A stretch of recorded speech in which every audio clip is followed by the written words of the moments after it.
Welcome everybody to the TBD podcast. Here today with Scott Deitche, the author of Cigar City Mafia. Scott, I've always been interested in Tampa history. I've talked about that before, but especially the Mafia, kind of the Tampa Underworld history. So you wrote this book in the early 2000s. How did you find all of this interesting information? And I guess, first of all, how did you get interested in the Tampa Mafia scene? So like a lot of people here, I'm a transplant. I'm originally from New Jersey and grew up, especially in the 80s during the reign of John Gotti. So you saw a lot of that news, and it was always kind of something I was aware of, but never particularly interested in. And then the early 90s, actually after I saw Goodfellas in the movies, I wanted to read the book it was based on. So I read that book, that kind of led to other ones, and it started kind of becoming more of a hobby / obsession of trying to find out more about organized crime. And then around that time, I moved down here to the Tampa Bay area.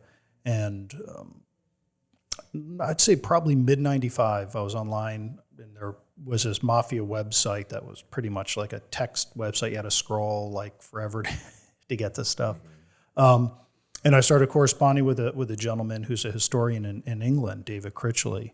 And he said, hey, I see you're in the Tampa area. I have this information on the Mafia in Tampa. And I knew very little about it.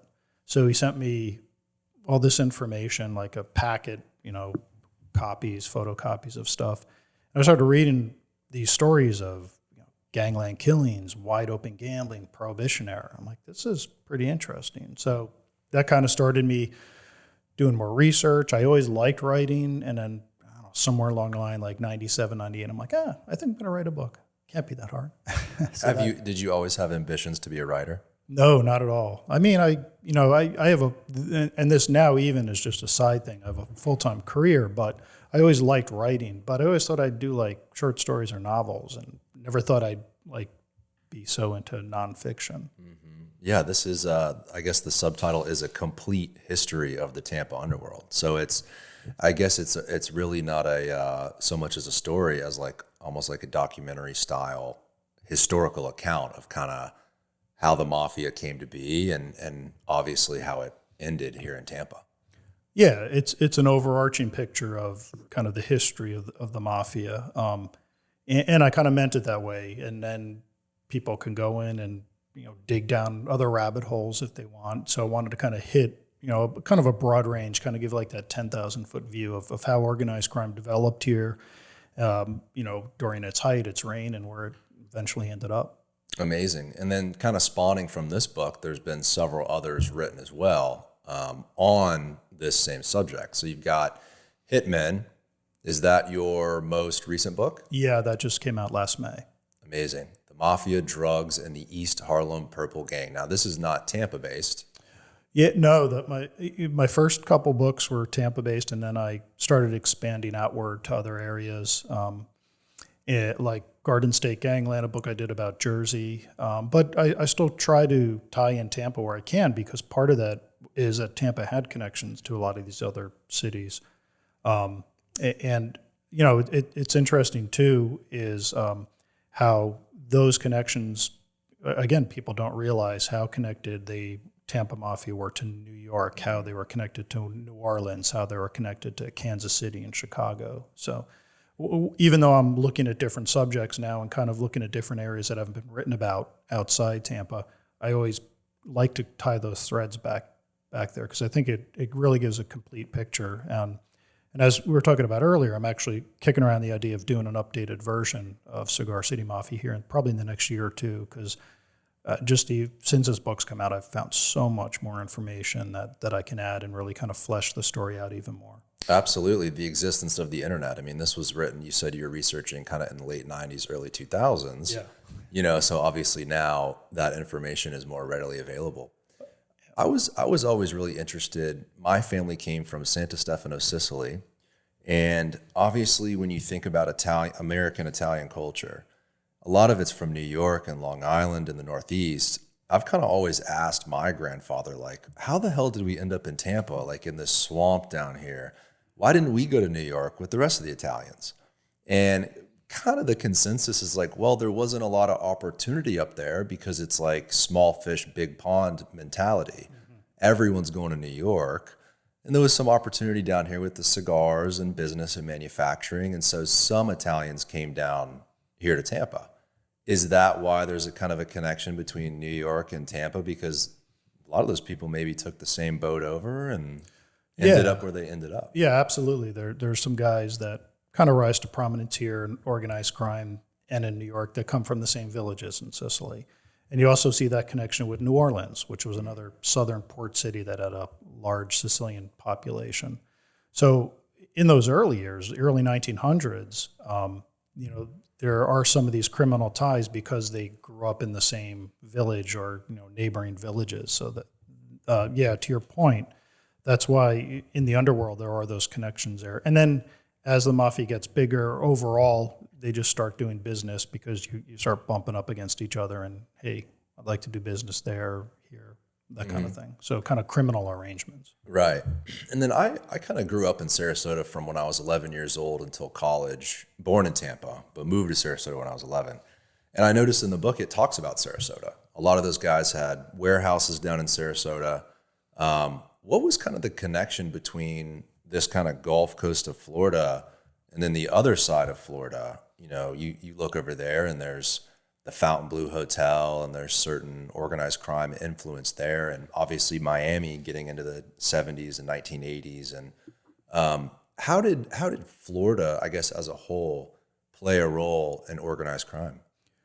So they kind of rose in parallel. So you had the mafia here in Tampa, let's go around like the 1920s, the Prohibition era.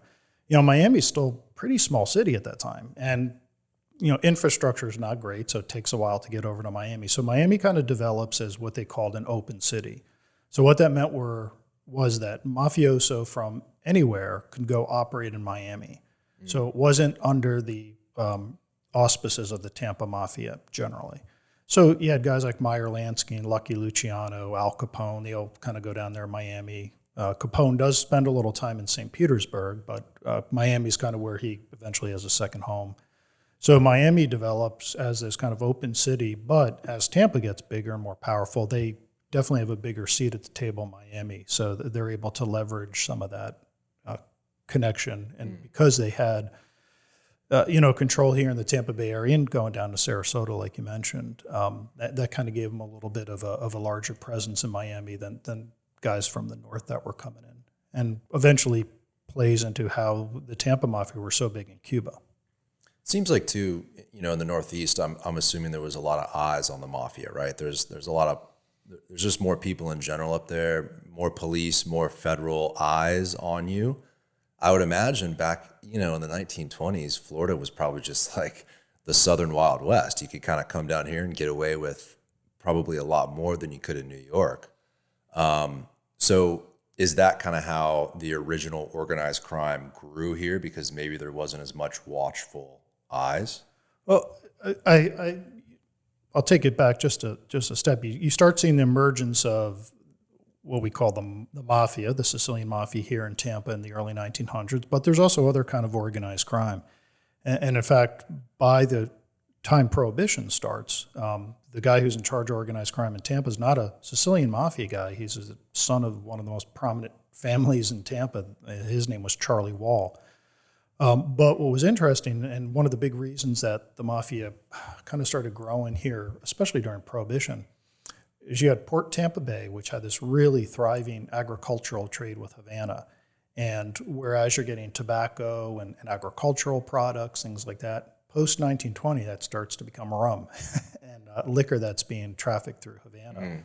So that becomes a really important step in the evolution of organized crime here. And with that, there is some official corruption. So between Charlie Wall and the upstart mafia, they're paying off people to look the other way. You do have federal agents, and you read about federal raids and during the Prohibition era especially, but there are also a lot of stories about guys, on the take during that time. Right, yeah. My grandfather mentioned that. He was mayor in the late 1960s and then in the 1970s, and that was kind of towards the tail end of Bolita and some of the organized crime. And he said when he got into office, things were pretty rough. A lot of people on the take, cops being paid off, executives with the city, dabbling with these guys. And he said it was kind of a mess. And he really was the one that kind of put the kibosh on it and ended it really, and sat down with those guys and just said, hey, you guys can't do it anymore. And I plan on having him on the podcast and kind of explaining how that all went down, which will be interesting. Oh, yeah. That would be very interesting to hear that. So kind of back to Charlie Wall, you mentioned he was maybe the first most prominent figure in Tampa's underworld. What's that guy's story? How did he begin? And So again, he grows up part of this dynasty of founding Tampa families that there's, names of parks and on buildings, people like the McKays, the Likes, and the Walls. The Walls were really a very prominent family in early Tampa. But by the 19-teens, Charlie kind of goes a different path in life. He starts hanging out at some of the opium dens down in the Fort Brooke area of Tampa, which is kind of down near where the convention center, Amalie Arena, is now. And then by the late teens, early 20s, he's pretty powerful in terms of controlling the different rackets and vices. So you have Bolita that we talked about, bootlegging, prostitution, narcotics. And because of his family connections, he has some influence in the courts and judges and politicians in his pocket. So he becomes really pretty much kind of the first godfather, if you will, of Tampa. Really interesting. And his picture is wild, especially this one. Looks like the Times did an article. Click that picture on the top left, Tyler. Charlie Wall poses. I did a post on this. The one to the right of that one, Charlie Wall poses, the newspaper article. It's kind of small. Tampa Tribune. I don't know what news organization this was back then, one of those. But basically, someone tried to kill him. They put a hit on the guy. And for whatever reason, it didn't work out. I don't know if he was shot or injured or whatever. But the paper came in and interviewed him. And he's just sitting there with a picture, almost like a come at me, like, hey, you missed type deal. This dude was unbelievable with his political connections and the boldness. Yeah, Tampa Sunday Tribune, Charlie Wall poses, gunmen destroy truck. So they tried to hit him in his truck, and he's basically standing out there saying, what are you going to do next time? Like, come at me, dude. Crazy. Now, his role, you mentioned, was in Bolita. Now, what was Bolita and why was it so popular? So Bolita was an early version of lottery, really, although it was illegal. And Bolita becomes a term that defines any illegal numbers game, but it really starts off as this game where you have a Bolita set made out of little wooden balls numbered 1 to 100 or 01 to 00. And you would throw it in a cloth sack. People would bet on which number to choose, and then you would throw it into the crowd. They called it throwing Bolita. Someone would grab onto it, and that would be the winning number. And they would do this all the time, and people would, kind of bet a penny, nickel, dime way back when. And then it becomes kind of an all-encompassing term for any kind of illegal numbers racket. So any kind of so you would go find a Bolita guy. He could have a table set up when he got paid at the cigar factory on Friday. Some butcher, grocery man. He could be hanging out at the corner. He was your guy. Right. You would give him a little slip of paper with a number, generally 2 numbers, sometimes 3, and little money, and he would put that Bolita bet down for you. And this is when it really becomes super popular. And I can't tell you how many people I bet remember their grandparents playing Bolita, or dads, or some people. I met a couple people on my tour that they remember taking bets and stuff. As a kid, kind of Bolita runners. Wow. This one story was a woman told me when she was little, her grandmother would give her a slip of paper and a little money to go buy ice cream, and she would give the slip of paper and part of the money to the ice cream man. He was a Bolita guy. So it becomes this huge illegal gambling activity that generates millions of dollars for the underworld. Wow. And so when this was first created, was it illegal? Like was gambling illegal at that time? Wow. Yes, yeah. But extremely popular enough to where maybe some of the cops were playing too, and it was kind of. Yeah, I'm sure anyone who could play was playing. Right. I remember my great grandmother, every time we'd go to visit, she'd always want us to pick up a lottery ticket on the way home. And she was born in Ybor City, in the early 1900s. I would imagine that's kind of where that came from. You know, people love the lottery in general, and this was just an early form of it. So I can see why it's extremely popular. But I guess the reason why it was so, like it says in this article, deadly was because it was so lucrative. Like, there's so much money going into this, and it's illegal. So there's no government control. There's no private control. Guys like Charlie Wall step in and control that business. So fighting over control of that business is why, you know, you see a picture on the front of your book, like all the murders and stuff like that. It sounds like in the beginning of the 1900s, when Tampa was really becoming a more prominent city and a lot of stuff was happening and the money was flowing, things were going relatively well. And then it kind of took a dark turn when everyone was vying for control.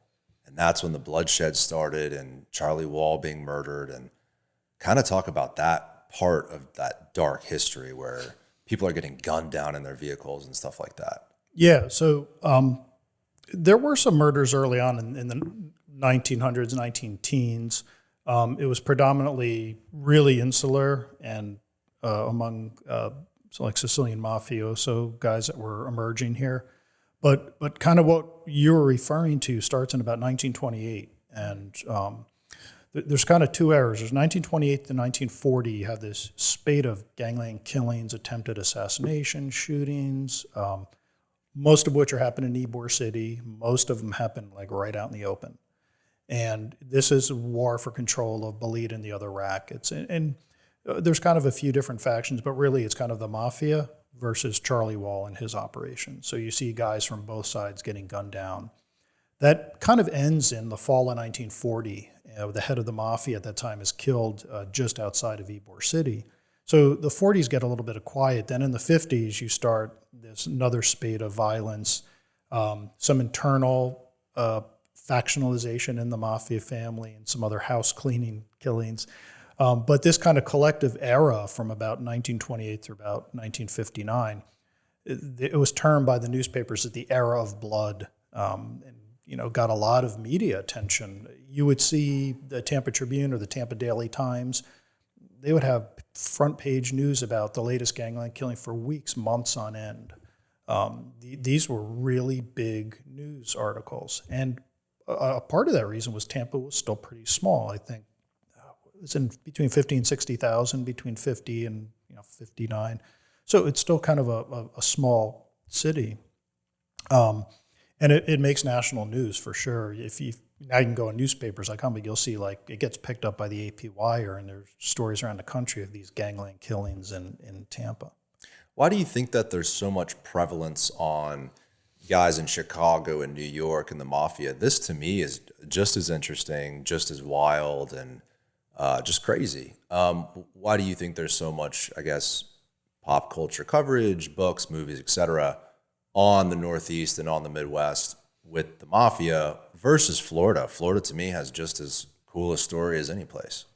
Well, two reasons: size and scope of what they were doing in New York and Chicago were many times greater. So the violence and the stuff going on was more pronounced and prevalent. Also, you have, especially back then, two major media markets, so it's getting a lot more attention. But Chicago, you had Al Capone, who was like the first celebrity gangster. That certainly helped elevate that. But also, as we're talking here in Tampa, like I said, 30, 40 killings, attempted assassinations. There were over 1,000 in Chicago during the Prohibition era. So crazy. So, scale of that. I mean, that's so like it's a a ground lot more war. violent. New York City, just a lot more going on there and bigger. But what was going on in Tampa was also going on in Denver, and Pittsburgh, and Cleveland, in 26 cities, and a lot of them were these smaller cities, New Orleans. So it wasn't really getting as much attention, and maybe to the benefit. Interesting. I didn't really know that it was almost a crime wave across the country. Yeah, the Prohibition era was pretty violent. Probably per capita. There's been people who've written specifically about that era. So you have this like spate of violence during that time with with these different gangs. And then the lottery, Bolita. Now, was this isolated to Tampa, the South, Florida? Did Miami also have this? Miami later had Bolita too, yeah, but it's I want to say originated in Tampa because it's based on a game that came over from Spain, but Tampa was kind of the early epicenter of it. Wow. What a different place. You look at some of these old pictures with the streetcar and Ybor City and some of these guys, the way they're dressed. What a wild sight Ybor and Tampa must have been 100 years ago in the 1920s. Super, super interesting. So kind of this all ends just by kind of like you mentioned, control, right? People getting murdered. And obviously as time goes on, the police and the government says, all right, like we gotta put a stop to this. This kind of story and culture is extremely popular when people visit, and you also have a tour company. Can you talk about that? Yeah, so Tampa Mafia Tours, tampamafia.com, real easy to remember. We've been doing the tours now, I'm going to say about 13 years. That's We're a little awesome. vague on exactly which year we started, but Yeah. we do them all the time. We have a happy hour tour. Primarily, we do the tours on Saturdays, and it's still super popular. I had 3 sold out tours last week. Amazing. People still enjoy it, and it's interesting because you get a mix of locals, people that grew up here, and I've had actually not too long ago. I had 2 relatives of someone who I write about extensively in the book that were on the tour. So there's that interest. But because the Tampa Bay area is growing so much, there's so many new people moving in, I think people that are just coming to this area see it and they're like, want to know more. Or like we talked about earlier, you don't really think about Tampa when you think about the Mafia. No, but it has such an interesting, deep story. I'd imagine anyone visiting here that finds out, wow, Tampa had a mafia scene. You know, we're visiting here. Let's go check that out. That's super cool. Now, Santo Trafficante, that's a big name in mafia culture and in mafia history. Can you talk about his specific role? Now, was he alongside of Charlie Wall? Was he Charlie's rival? Kind of how did that relationship play out? So his father was Santo Trafficante Sr. was kind of Charlie Wall's rival and partner rival as criminal alliances go. Right. So he kind of takes over as the head of the mafia in about 1940 after the murder of Ignacio Antinori. And Santo Sr., I believe sometime in the early 50s, starts transferring power to Santo Jr.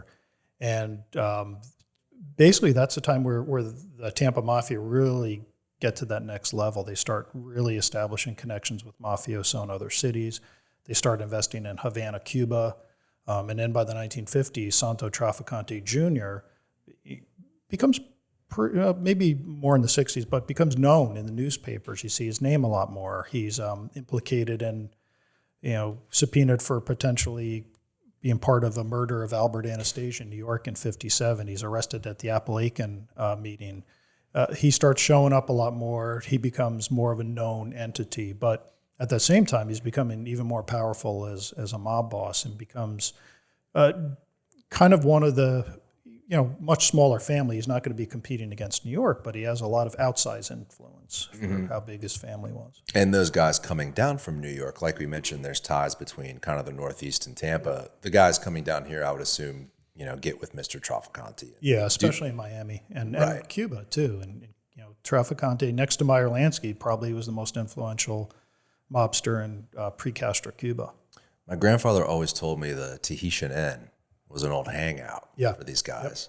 Yep. And it's still there today. Is that the same location? Yeah. On Dale Mabry? Yeah. No way. Location, yeah. Wow. So that was a hangout. Yeah, he said that there was back rooms they'd have parties in. They'd hang out in there, get together, do their business dealings, whatever. What are some other mafia hangouts around Tampa? Probably a big one, which is not there anymore, although the restaurant itself has moved, was the old Malio's on Dale Mabry. Right. That was a real big one back in the day. There's some buildings in Ybor City that we talk about on the tour that used to be like old gambling places. And a lot of them were like bars. They were really big into bars. So the Mafia in Tampa, that was one of their like legitimate business specialties were bars and lounges. So there's a lot of bars now that even though they're not named the same and they've changed, that building is an old hangout. Dale Mabry is a really good stretch of old hangouts, and Ybor City. Those are like 2 big areas where a lot of the buildings still exist. Wow, that's wild. Yeah, I've heard of Malia's before, and then the Tahitian Inn. What about Donatello, or did that kind of come later? Yeah, no. So Donatello's early on had some influence from a couple mob guys that financed it and were involved in the ownership. But that's back when it opened up in the 1980s. But then it's just one of the better Italian restaurants in Tampa. Right. Yeah, it's the classic Italian food. You know, you go to Olivia or just some of the new Rocca is a great one, but it's more of modern flair. Yes. But Donatello is truly, truly authentic Italian. I love that place. Yeah, absolutely. My mother and father's first date was there back in I think the late '80s. Yeah, Nice. kind of interesting. People have always thought my family was in the mafia, the Greco family. I guess because maybe my father and grandfather were in politics and they were Italian. I don't know. Is that like racist or something? I don't know. I don't know. But people just somehow think that we were involved in some way, but that might just have to do with Italian culture. Yeah, I never found anything in my research on Okay, good. for sure. Good. Okay, we're in the clear. Thank God. So kind of going back to that era of blood. Now, how bloody did it get? I think you mentioned there was 23 killings, something like that, over the course of a decade and a half, something like that. And you mentioned broad daylight. I mean, what was the style of hit that these guys would do? Just roll up and... Yeah, one of the most popular was kind of literally almost drive-by shootings with shotguns. That especially in the 30s, that was probably more of the killings happened that way. Where guys were killed either driving or in cars and with shotgun blasts. That was kind of the MO. And then there were a few other killings that were handguns. Interestingly, you know, and I talk about some of my tours, when you think about kind of the Prohibition era and mobsters like Al Capone, think about the Tommy gun and the machine gun. Right. Never used here in Tampa. Never once in Never. any of these mob killings. It was Interesting. either handgun or some were brute force, like how Charlie Wall was killed. But the shotgun was really the weapon of choice. Super interesting. Yeah, you know, you watch that movie, The Untouchables, or any other mob movie, they're running around with Tommy guns. So Yeah. it was more so of roll up on the dude, pull out the shotguns, do the business, and drive away. Pretty wild. And then Charlie Wall, now how was he taken out? So he was killed in April of 1955. And how it happened is his wife was out of town visiting her sister, I think in Claremont or somewhere in that area of Florida. And one night, Charlie's at a bar, the Dream Bar, which is owned by the Trafficantes. He gets really drunk, and Nick Scaglione offers to take him home. So he takes him home, drops Charlie Wall off at his house. Charlie Wall goes in his house. His wife comes home from out of town a few days later and opens the door, walks in the straight back bedroom of their house, and Charlie's there murdered. He had his throat cut. And his head was bashed in by kind of like a police blackjack filled with bird seed and buckshot. Oh, So probably to subdue him, and then they cut his neck. So this is still considered on the books an unsolved murder by Tampa PD.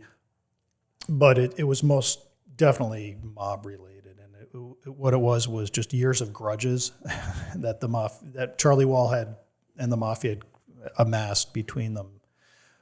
But interestingly, I was looking through the murder files. I had an opportunity a couple of years ago to take a look through the case file. And actually, one of the earlier suspects was the wife because she was out of town. They thought maybe this was, kind of a domestic thing.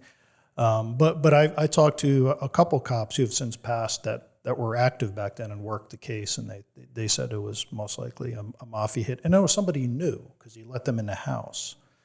So... yeah, but it's still officially an unsolved cold case.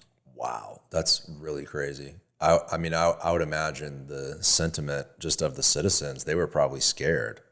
Do you think that the common people in Tampa were running around scared, or they're like, hey, I'm not in the Mafia.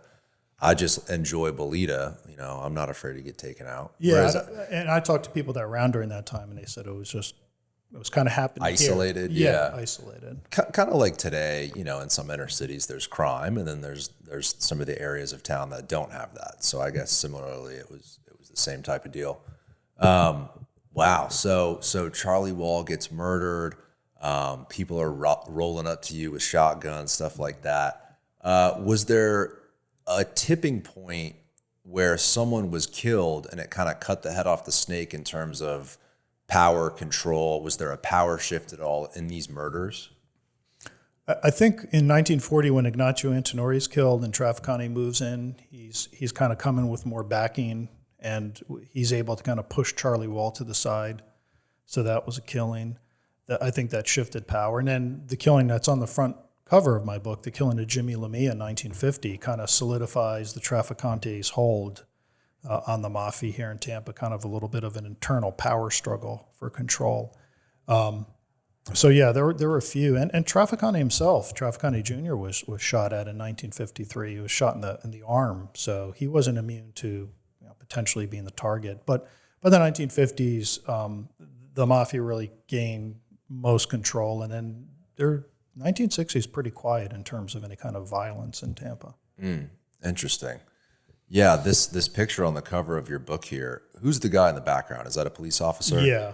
Detective of some sort? Yeah, I knew his name. I forgot it over the years, but yeah. Unreal. And just the picture, I mean, the blood all over the seat, extremely violent. These pictures blow my mind. It's, you can't imagine these guys. You look at old culture and everyone's wearing a suit and they got the hat and the ties on, and there's almost a sense of this weird like professionalism, all these guys. And obviously the classic gangster is the guy with that nice suit on, but he's got the Tommy gun.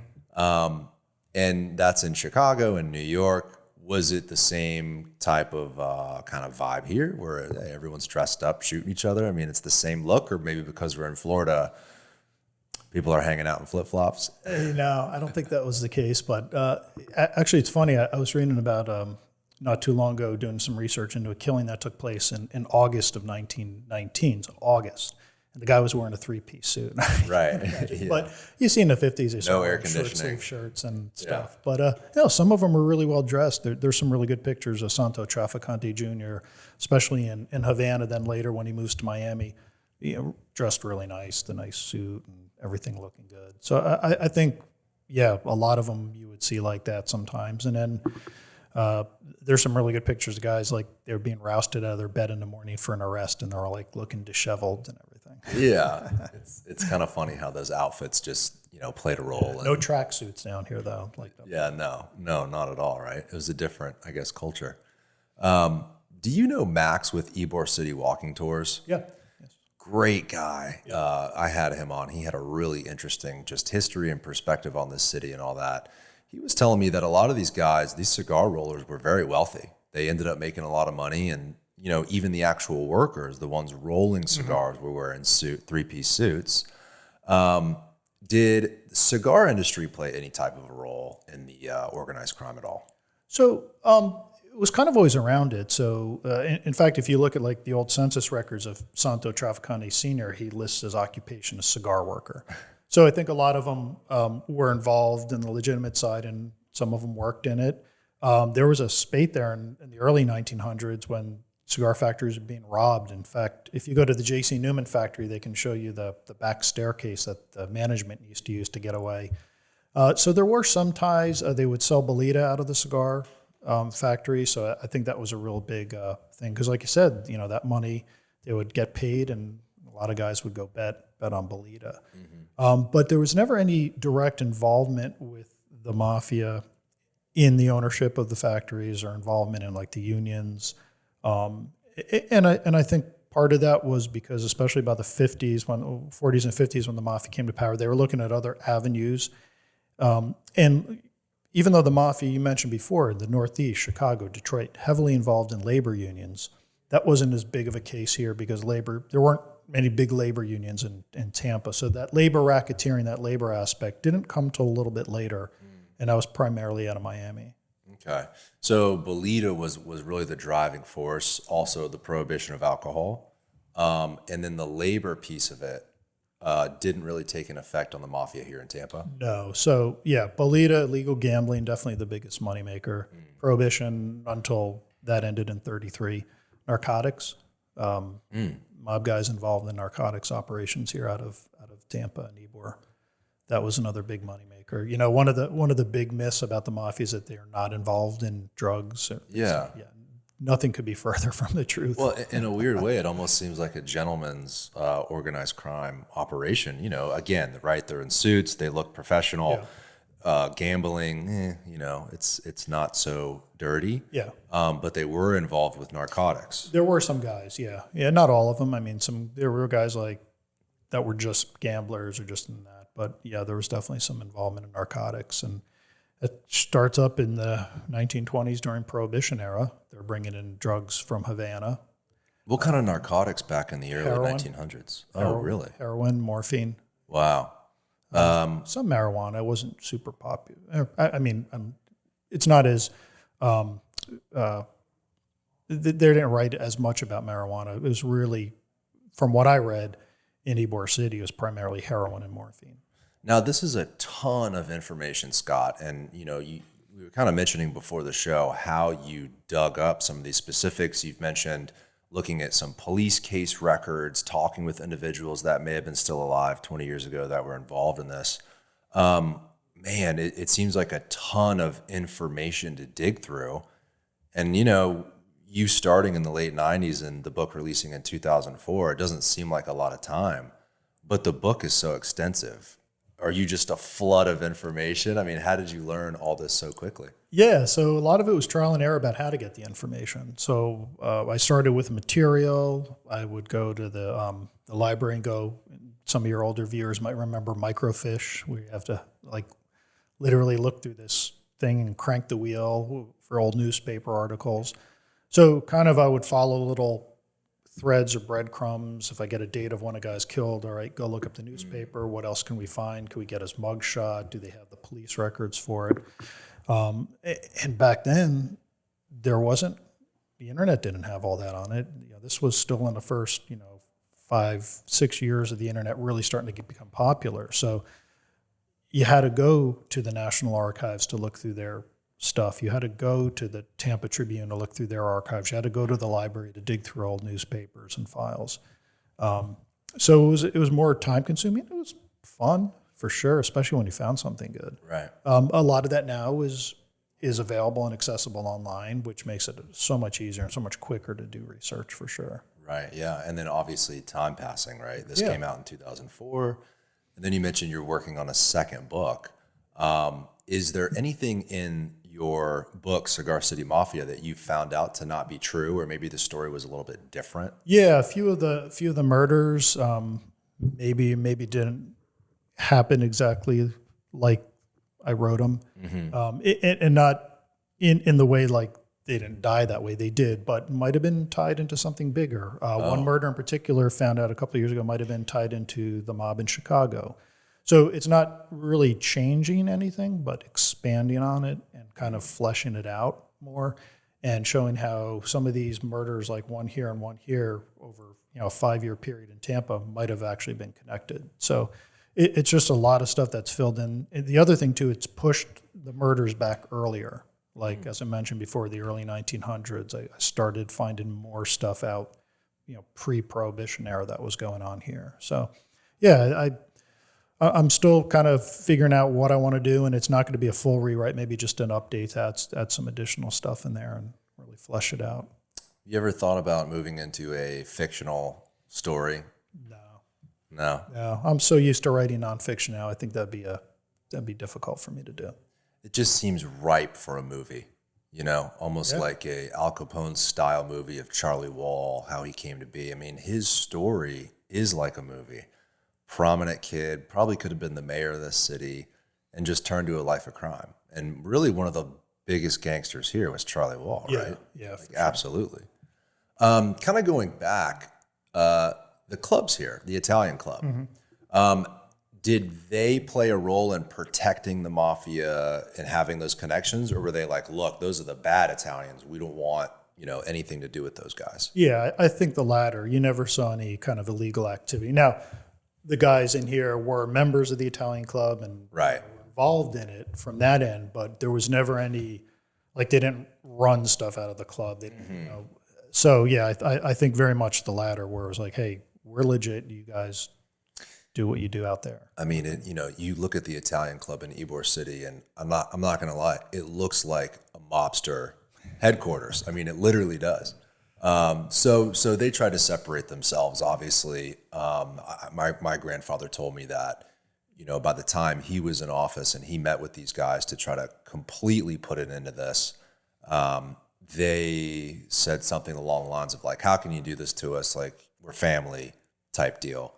So I'm sure there was animosity between some of the Italians that were trying to make an honest living here, and then obviously the Italians that came here and saw an opportunity with this organized crime. Yeah, and I want to be clear, two things. Number one, it wasn't just the Italians here. There were a lot of Spanish and Cuban and white guys that were involved. The Charlie Wall, perfect example, but especially a lot of the independent Cuban and Spanish Bolita guys. So it was just anyone who was kind of coming up. It was a way to make money. But it just happened to be that the Sicilian Mafia, because their nationwide network, was able to gain control here. And the other thing is, I always stress this. I'm not talking about the community in general by any means. We're talking about a very small sliver, who just, part of the interest. So kind of to ameliorate some of that feelings, in my Garden State Gangland book, the whole introduction is about my grandfather, who was a bookmaker, a legal bookie up in New Jersey. So I want to make sure that, hey, everyone has skeletons in their closet. But Right. I'm just writing about an important part of Tampa history that has connections to all these other crime histories around the United States. So I think it's and I think as time goes by, more people appreciate, and certainly as more books like this have been written in other cities and stuff, I think people appreciate that more. Yeah, absolutely. I think that whenever someone thinks of the mafia, they think of Italians or Sicilians. But I guess you're right. It just, crime can come from any race or any particular type of people. I guess it's just all opportunity. And maybe not even family upbringing. A guy like Charlie Wall, I mean, he had it sounds like a great childhood and came from a great family. And I guess the opportunity was in front of him to lead that life of crime. Yeah, and the other interesting thing is a lot of the guys that were involved in the mafia here in Tampa and some of the other small cities, but Tampa specifically, like it only went one or two generations after that. And then they were like, so they didn't encourage their kids to come get involved in it. So starting like 1960s and 70s, you kind of see that last era of wise guys coming up. So the other interesting thing is, Tampa kind of fades away. It does. There's no like super big bust. There's no Sammy Gravano informant here. It just over time, as they assimilate more, as just time goes by, there's more opportunity going to real estate or something like that, rather than trying to squeeze a living out of playing Bolita. Right. And what a quick kind of burst of just energy in the city it was. I mean, looking back to the late 1800s to the 1920s, you might be talking about a period of 40, 50 years, going from swampland to this booming town, and the era of blood and the murders and then the organized crime, but also the industry happening here and the cigar manufacturing and the money and the attention on the city. It's pretty wild to see how quickly it kind of came and went, because you're right. I think from maybe the 1950s, when my grandfather was in office, and then even by the time I was born in the early 90s, like Tampa was kind of a much slower town than it was back then. Does that have anything to do with the mafia? It seems like the actual cigar industry and the organized crime industry collapsed almost at the same time, it seems. Well, I would say the mafia later than that, but I think there are a few reasons for that. Number one, like I said before, the Bolita kind of goes away with the lottery, so that takes a big revenue source. So you start seeing more kind of white collar crime in the 80s and early 90s, and then it just kind of starts fading away. And you see that overall with the mafia in the United States, and really a combination of law enforcement pressure and other factors go into that. And the other thing too is, from a criminal perspective, the mafia in general, especially here in Tampa and with their connections in Miami, kind of missed the boat in this whole kind of cocaine cowboys era, where you have the rise of these other organized crime groups who are now taking over those vacuums and those areas that the mafia years ago were. So it's kind of a little bit of a succession in some of this activity. Different people, for sure. And then kind of moving into the cocaine era, right? That was obviously mostly down in Miami. Yeah, everyone knows that kind of a story, Scarface and all exactly. all that sort of stuff. Did the Mafia have any other presence leading into that era here in Tampa?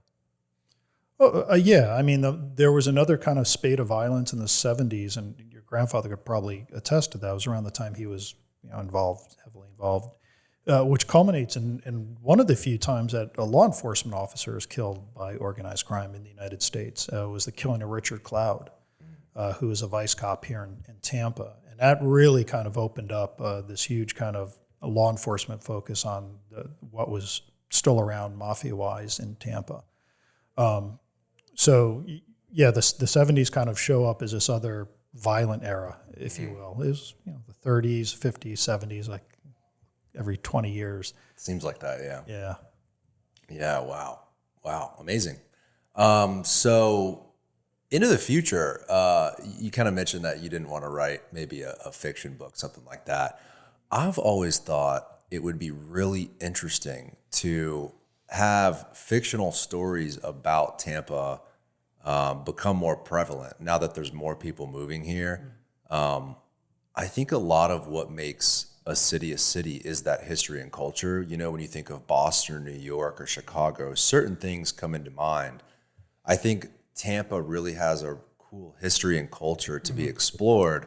Cigars and, of course, this mafia stuff is super, super interesting. Is there any project that you've heard about or you're working on where a movie producer comes to you, since you're so knowledgeable on this sort of stuff? Like, are you working on anything outside of your own personal ambitions? Yeah, so there's two things with that. Number one is actually talking to someone now about optioning this book for a podcast potentially. Cool. Like a 10-part podcast about the history of mafia in Tampa. So with that, somebody who's interested in doing something that would come and option my book, and I've had it optioned twice. Nothing ever really came of it, but what that is a producer, something has the rights to develop that. But the other thing that I kind of do pretty frequently is I'm like a talking head on like the Discovery Channel or History Channel, any kind of mob show. So I've done quite a few of those. In fact, I was just filmed for one here in Tampa. I don't know, maybe a couple months ago. It's going to be on, I think on Paramount. It's a documentary series called Mafia Spies about the mafia's role in the CIA plots against Castro. And so I do those. Those are a lot of fun to do. That's awesome. There's been a lot of more media and a lot of books that have come out in the last 10 years or so connecting some government entities, whether it's CIA or some of those organizations, with organized crime. I hadn't seen that when I was younger. I love this mafia stuff, like I've been saying. CIA connected to Manson and JFK killings, and like some of that stuff, and some of those books are coming out. Have you seen any connection with the government, with the Tampa Mafia at all, or the Tampa Underworld in general? Oh, yeah, for sure. So the CIA basically hired Santo Trafficante to kill Castro. It's kind of summarizing a more complex and in-depth story, but yeah, there were ties between Trafficante, Sam Giancana, who's the boss of Chicago, some other mobsters, and the intelligence community, because the mafia kind of gets kicked out, let's say, out of Cuba in '59 when Castro takes over, and Cuba before that was very lucrative. Yeah, they had hotels, they had casinos. Now they lose this big source of revenue. So the CIA wants Castro out for political reasons. So it's kind of like, hey, friend of my, or enemy of my enemy is my friend kind of thing. That's what I was looking for. So the U.S. intelligence community kind of approaches the mafia. And there's a lot more than just one meeting. I mean, they're setting up training camps for anti-Castro activists in the Everglades that has some mafia involvement. The Bay of Pigs invasion, there's mob connections both before and after to that. And this kind of comes to a head in I think it was the early 1970s. I can't remember the exact year, but Jack Anderson, who was a writer for the Washington Post, started publishing these stories, kind of opening up people, to the fact that your U.S. intelligence apparatus definitely had ties to organized crime. And some of that even exists going back to the 1930s and 40s. Wow. And I don't want to go too far down the path, but like Lucky Luciano, he helps the U.S. kind of secure the ports of New York during World War II against sabotage. So there's these really interesting kind of threads throughout probably the first half of the 20th century in America, in through probably the early 70s, where there's connections between organized crime, the mafia, and certain government offices. And then, on the flip side, you have others like the FBI that are coming after him, and the Bureau of Narcotics. Isn't that weird? They're getting it from both ends. Yeah. Trafficante especially, I mean, that guy, he was a very prevalent figure. Seems like he was always in the newspaper, always in front of the camera. I think you mentioned he testified in front of Congress. Mm-hmm. So he's being solicited on the back end by the CIA and is eventually asked to help take out Fidel Castro. Correct, yeah. Holy shit. Now, is this kind of a revelation that has come up since you've written the book, or was this found out? No, this was in the book. And my second book, The Silent Dawn, really focuses on Trafficante, and I get much more in depth. Ooh, I got to read that one. Yeah. So a lot of this started coming to light in the 70s, about this activity. But a lot of people don't know about it. So interesting. Did they prop up any sort of organized crime in Tampa? Has that been found out? Like, were they allowing Charlie Wall to run the Bolita business or anything like that? No, not really that. That was more on the local level of kind of paying off cops or the sheriff or whatever. So you don't really see a lot of the kind of the CIA getting involved locally. Right, they care about national interest. Exactly, exactly. Yeah, wow, interesting. They procured Lucky Luciano to go get the port, Yeah, that's another long story. And there's been at least one or two books that have been written about that. Wow. We need more pop culture movies on this stuff, man. I'm telling you. Absolutely. The Ben Affleck movie I thought was so cool to see. Ybor City. Now, we talked about before we went live, that actually was a set in Georgia. Yeah. Did you, when they were making that movie, were you approached at all? So the only involvement I had is when Dennis Lehane, who I'd met previously, really nice guy, was writing the book.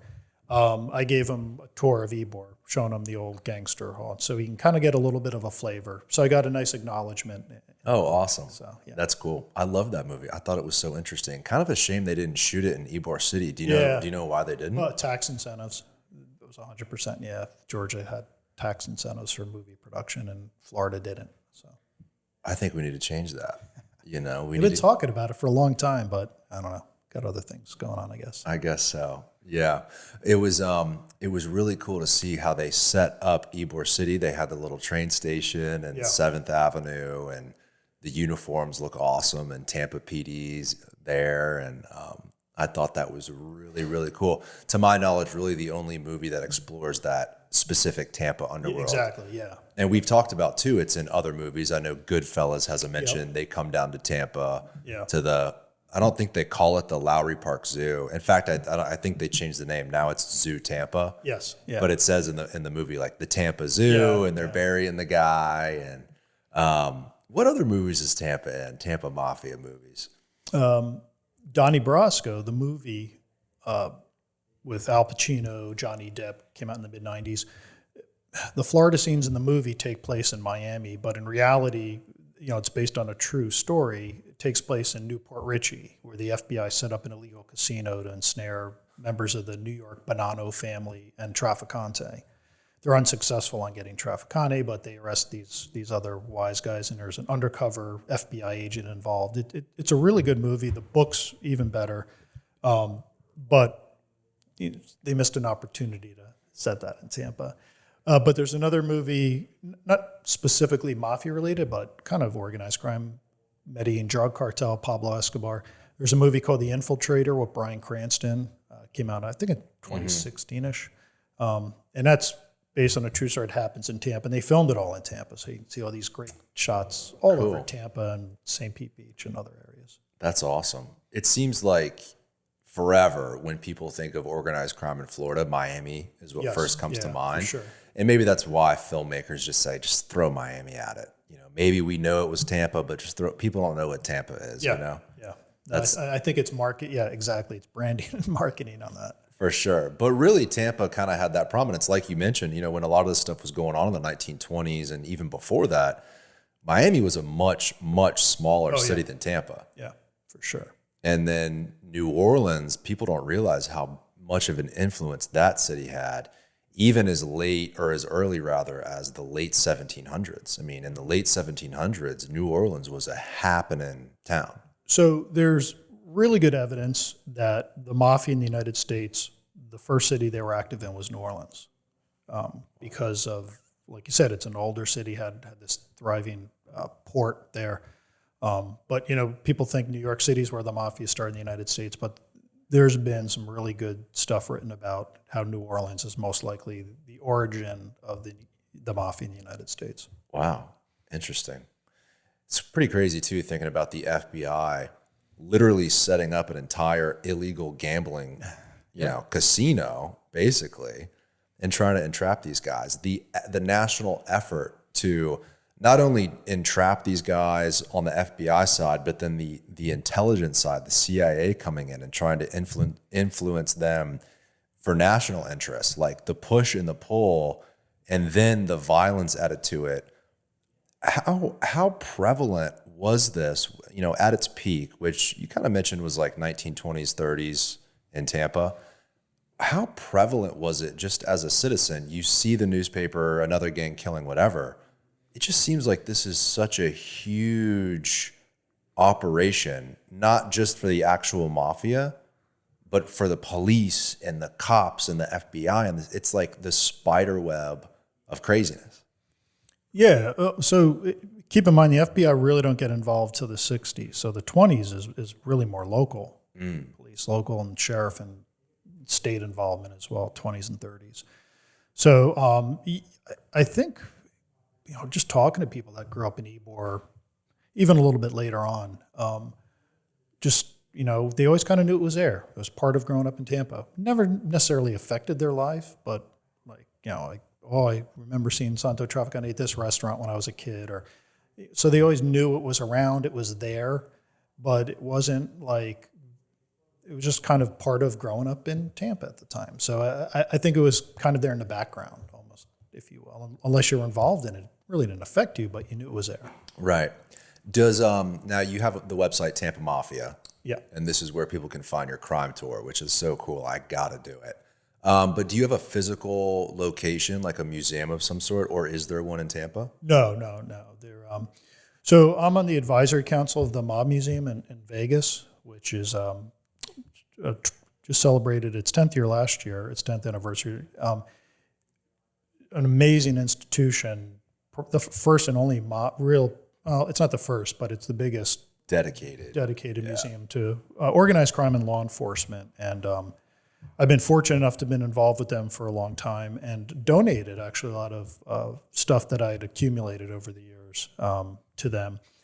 And it was funny when they first started, they didn't have anywhere near what they have now in terms of artifacts and materials. So they had a wall with these mugshots of gangsters on it, and three-quarters, there were a lot from Tampa because I had donated a bunch of these original mugshots that I had. And then part of that was because I thought it was important to share it, and also a lot of that stuff, especially the old stuff, you need to keep a certain way, and the museum knows how to keep stuff so it's not going to kind of fall apart. But over the years, I've done some speaking engagements and always trying to make sure that Tampa's at the table there, and working potentially on getting some illegal gambling stuff that's housed at USF on loan over to the museum there in Vegas for an exhibit potentially within the next year or two. I've seen a ton. I've been to Vegas a couple times in the last couple of years, and I've seen a ton of advertising and marketing, and there's a lot of stuff about the Mob Museum out there in Vegas. Do you think it would work here in Tampa, a physical little shop, maybe in Ybor City?